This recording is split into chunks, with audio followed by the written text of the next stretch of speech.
Muy buenas, clase. Este vídeo yo creo que os va a servir un poquito de apoyo para la parte de introducción a la teoría, ¿no? Yo creo que en vez de daros unos apuntes, pues simplemente voy a grabarme y lo que hemos dado en clase, pues así lo tenéis para poder verlo en casa tranquilamente. Bien, siempre hay que recordar que el tema de trabajar con un ordenador es simplemente introducir datos dentro del ordenador, esos datos se procesan y genera una salida que va hacia el usuario. Y entonces ya se genera un proceso cíclico. Esos datos que han salido, volvemos a introducirlos y así continuamente, ¿no? Al final lo que está resolviendo el ordenador es una tarea muy repetitiva, es decir, toda esa parte, ¿no?, de machacar esos datos, que pues sí que podría hacerlo un humano, pero claro, el ordenador es muchísimo más potente, más veloz, lo que vimos con el tema del procesador, y puede resolver millones de operaciones. Al final esas tareas, en verdad, no las está resolviendo lo que consideramos el hardware, sino el software inserto en el ordenador, el sistema operativo y aplicaciones. Cada una de las aplicaciones dedicada a un tipo de tareas. Pues, por ejemplo, el Photoshop dedicado a edición de imagen. Si queremos hacer un texto, pues trabajaremos con Word, con Google Docs, etc. Pero ¿qué ocurre cuando tenemos una tarea que no hay una aplicación específica, ¿no? Que queremos que el ordenador lo haga, pero no tenemos esa aplicación? Entonces, pues nosotros le gritamos, ¿no?, al ordenador: oye, pero hazme esto. Y claro, el ordenador, pues sí, repito, es muy potente, pero no tiene cabeza, no es creativo, no puede resolver esa tarea si no realizamos la tarea de programar. Programar, en verdad, es simplemente explicarle eso que queremos que haga, todos los pasitos, y además que lo hagamos en el lenguaje que él entienda. No podemos hablar directamente, ¿no? Todavía, aunque creo que eso llegará. Todavía tenemos que traducirlo, ese lenguaje humano, al lenguaje máquina del ordenador. Bien, entonces, ¿qué entendemos por programar? Pues programar al final es, ya digo, crear esa lista de instrucciones, esa serie de etapas que al ir cumpliéndolas, el ordenador, repito, lo hace muy rápido, va a generar esa tarea que nosotros queremos, pues, por ejemplo, el hacer la tortilla. Repito, el ordenador hay que hacerle esos pasitos muy claros, porque el ordenador es potente, pero todavía pues no tiene la suficiente inteligencia como podríamos hacer explicándoselo a un compañero, ¿no? Entonces, pues claro, todavía se lo tenemos que dar muy machacado. Bien, ¿cómo vamos a hacer esa lista de instrucciones? Lo primero es que tenemos que entender que esa lista para realizar la tarea tiene que ser secuencial. Es decir, vamos a tener un principio, ¿no?, un inicio para esa tarea, y vamos a ir resolviendo pequeñas tareas, mini tareas. Una tarea 1, cuando la resuelve el ordenador pasa a la tarea 2, y así va descendiendo hasta llegar al final. Es decir, no podemos construir un edificio directamente por el tejado. Primero hacemos los cimientos, vamos levantando las paredes, los pilares, los forjados, y así hasta construirlo. Pues exactamente es lo mismo con el tema de programar, ¿no? Es esa secuencia de arriba hacia abajo. Ahora, es posible que en algún momento nosotros queramos que ese descenso, ¿no?, a través de las tareas, pues tome ramas distintas, vaya a izquierda o a derecha. Pues, por ejemplo, que haga una tortilla con cebolla o sin cebolla. Tenemos que darle la capacidad al ordenador de tomar decisiones, esas ramas. Y esas ramas generarán de nuevo un código, ¿no? Irá resolviendo tareas que llegan igualmente a esa etapa final. Así de sencillo. Y por último, tenemos que darle la posibilidad de tener repeticiones. Es decir, ya hemos visto que las tareas van de arriba hacia abajo, pero es posible que necesitemos alguna vez que repita tareas, que suba, ¿no?, en esa secuencia. Pues, por ejemplo, queremos que bata X veces los huevos, o que pruebe la sal y hasta que no esté perfecto de sal, no continúe hacia abajo. Pues eso es en la repetición, que es lo que llamamos bucles a la hora de programar. Bien, al final esto, entonces sí, yo pues tengo claro una secuencia, tengo que tomar decisiones, tengo que hacer repeticiones, pero al final, ¿cómo lo hago, no? Para decirle: oye, quiero que me hagas la tortilla. Bien, tenéis que tener en cuenta que a la hora de programar tenemos que tener, por un lado, el tema de definir instrucciones, es decir, la lógica, que muchas veces es más difícil saber cómo tenemos que explicárselo para que haga esa tortilla, y por otro lado, traducirlo a ese lenguaje que entienda el ordenador. Bien, la parte de lógica, de definir instrucciones, es lo que vamos a llamar algoritmo, que al final pues son simplemente operaciones, esa serie de tareas, hasta que llegue pues a cumplir el objetivo. Entonces, repito, esa serie de instrucciones, que ya hemos visto que tiene que ser secuencial, tiene que tener decisiones y tiene que tener repeticiones, a su vez va a tener tres condiciones importantes. La primera es que no puede ser ambiguo, es decir, el ordenador va a machete. El ordenador no va a pensar: ah, bueno, quería decir esto, un puñadito de sal, pues entonces quiere decir... No, tenemos que dárselo todo perfecto, exacto y preciso. Segundo, tiene que ser finito, es decir, tiene que tener un inicio y un final, porque si no, el código se iría generando una y otra vez, imaginaos repeticiones sin parar, entonces nunca terminaría la tarea.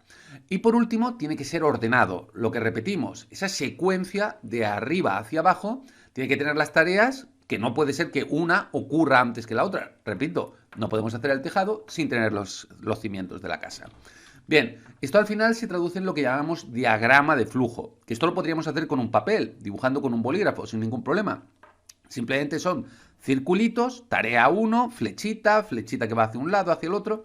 Ya lo iremos viendo a lo largo del curso. Bueno, ya hemos empezado, ¿no? A verlo un poquito. Bien, ahora que ya tenemos nosotros esa lista de instrucciones, que lo tenemos claro, ya nosotros en la cabeza podríamos explicárselo al pinche de cocina, tenemos que explicárselo al ordenador, que no habla nuestro lenguaje. Por lo tanto, tenemos que aprender un lenguaje de programación. Los lenguajes de programación cada vez son más sencillos y dentro de unos años va a ser prácticamente casi igual que el lenguaje humano. Pero por ahora pues tenemos que aprender que ese lenguaje de programación, que repito, cada vez son más accesibles, pero que todos ellos tienen tres condiciones. Bueno, digamos que trabajamos a través de tres facetas. Por un lado, las variables, que simplemente es donde vamos indicando, pues quiero que gastes 3 huevos, quiero que gastes un vasito de aceite, quiero que lo pongas a 150 grados de temperatura, son esos datos. Y los operadores son cómo jugamos con esas variables. Es decir, pues quiero que le sumas un huevo más, si vamos a estar 3 personas para hacer la tortilla. Quiero que lo pongas un poquito más flojo si queremos que quede más cuajado. Es decir, pues es simplemente esa combinación con las variables. Y por último, las órdenes son lo que repito que los lenguajes de alto nivel nos permiten comprimir, ¿no? Nos permite ese paso entre el hacer unos y ceros, que sería horrible, pues esas órdenes nos permite una especie de traducción, ¿no? Son, ya lo iremos viendo, pues órdenes que rápidamente comprime bastante parte de esas tareas que tenemos que hacer. Repito, ya lo iremos viendo a lo largo del curso. Bien, todo esto al final se traduce en un programa, lo que llamaremos script, que eso simplemente ya el ordenador al leerlo puede ejecutarlo. Así de sencillo. Bien, para empezar toda esta parte de informática, de programación, vamos a trabajar con PSIN. PSIN lo bueno que tiene es que es un pseudo lenguaje, no llega a ser un lenguaje de programación puro, por lo tanto es mucho más sencillo de entender y además nos va a generar esos diagramas de flujo. Podemos trabajar con ese lenguaje, pero también con esos diagramas, ¿no? Pues situando, oye, la tarea quiero que la pongas encima de la otra, quiero que tomes decisiones. Ya digo que a nivel de iniciación va a ser mucho más sencillo. Entonces, antes de pasar a PSINT, vamos a explicar muy brevemente el tema de variables y operadores y ya nos lanzaremos, ¿no? A la práctica, que siempre yo creo que es más divertido que toda esta parte teórica. Bien, el tema de variables, ya lo hemos visto, son simplemente los datos que introducimos en el ordenador, que él procesa y genera nuevos datos. Al final tenéis que tener en cuenta que esas variables son contenedores, son cajitas, donde vamos a almacenar esos datos. ¿Qué quiere decir esto? Que cada cajita va a tener un nombre. Es decir, nosotros tenemos que tener muy claro que en una caja va a ir cierta cosa, es donde hemos guardado pues, los tornillos. Y tenemos que tener claro que esa caja no hace falta que tengamos que abrirla. Ya sabemos que mirando la etiqueta que tiene la caja, sabemos que hay ahí tornillos. Esto es importante porque no podemos repetir. Si tenemos dos cajas de tornillos, una será tornillos 1, tornillos 2. ¿Entendéis? No pueden ser las dos tornillos porque no podríamos saber cuál es cuál. Bien, ¿qué vamos a guardar en esos contenedores? Por un lado, vamos a guardar variables numéricas, es decir, números puros y duros, que pueden ser enteros y decimales. Ya veremos con los lenguajes de programación, cuando ya nos metamos, ya dejemos esta parte de pseudolenguaje y ya vayamos a bloques y ojalá podamos dar un poquito más, veremos que las variables numéricas pueden ser enteras y decimales. Simplemente es que entero son números enteros, pueden ser negativos, y decimales sí que tienen ya pues la coma, ¿no? Y ya veremos también que dentro de los decimales pues podemos jugar un poquito con cuántos decimales vamos a albergar. Eso ya digo, veremos a futuro. Aparte también tenemos variables alfanuméricas. Alfanuméricas es que pueden tener todo tipo de caracteres. Pueden ser números, pero también pueden ser letras o símbolos del teclado. Bien, esto lo podemos tener en cuenta como caracteres, es decir, que solo tengan un único carácter, o cadenas. Cadenas pueden tener todos los caracteres que queramos, ¿no? Es así de sencillo. Y por último, vamos a tener las variables booleanas. Booleanas es simplemente semáforos de sí o no, rojo y verde. Así de sencillo, solo tiene esas dos alternativas.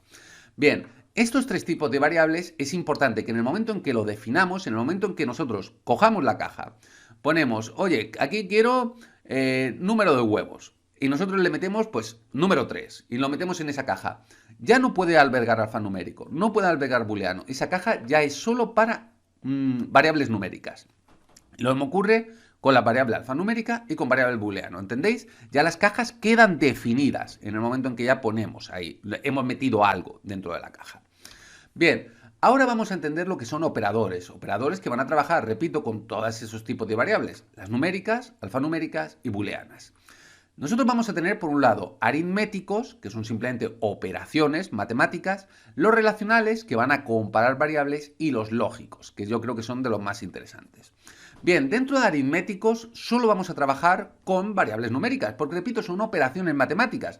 No puedes operar, no puedes sumar un texto, no puedes sumar una variable booleana, ¿no? Un semáforo. Solo puedes hacer operaciones matemáticas con números. Bastante sencillo. Bien, tened en cuenta que eso puede ser sumar, restar, multiplicar, dividir, potencias, o sea, funciones, todo lo complicado que queramos, porque repito, el ordenador tiene la potencia suficiente como para hacerlas a toda mecha. Bien, es importante, nosotros podemos operar con, vamos, todas las variables numéricas que queramos y el resultado siempre va a ser una variable numérica. No se va a transformar en alfanumérico o en booleano, no, no. Siempre cuando operemos con aritméticos, el resultado de todas esas variables numéricas va a ser también una variable numérica. Bien, ¿qué ocurre con relacionales? En relacionales vamos a trabajar con numéricos y alfanuméricos. ¿Por qué? Porque el relacional lo que es, digamos, cómo funciona, es comparar variables. Es decir, pues una es mayor que, una es menor que, igual a, diferente.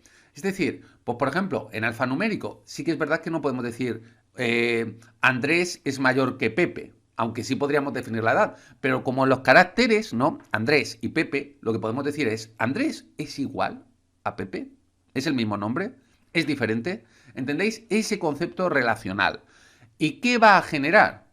Fijaos, lo que estamos diciendo es, esto es mayor que, esto es menor que, solo va a haber dos posibilidades, o sí o no. Por lo tanto, el resultado va a ser una variable booleana.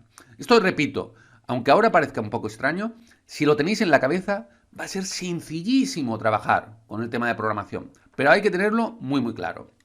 Bien, y por último el tema de lógicos. Solo vamos a trabajar con booleano, porque lógico, repito, es como decir el semáforo, el sí o no, el 1 o el 0, que fijaos que eso es el lenguaje máquina, ¿no?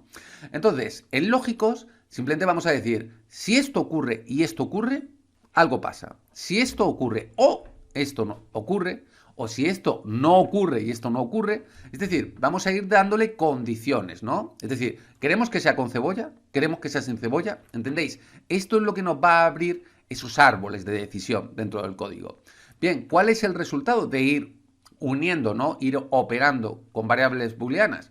Pues tiene bastante sentido, simple va a ser booleano, porque si esto ocurre y esto ocurre, sí o no, ¿entendéis? Rojo o verde, le estamos dando paso o no, así de sencillo. Bien, con esto vamos a terminar esta parte teórica y ya nos vamos a ir lanzando ya ejercicios más complicados con PSeInt. O sea que ya veréis que es bastante sencillo.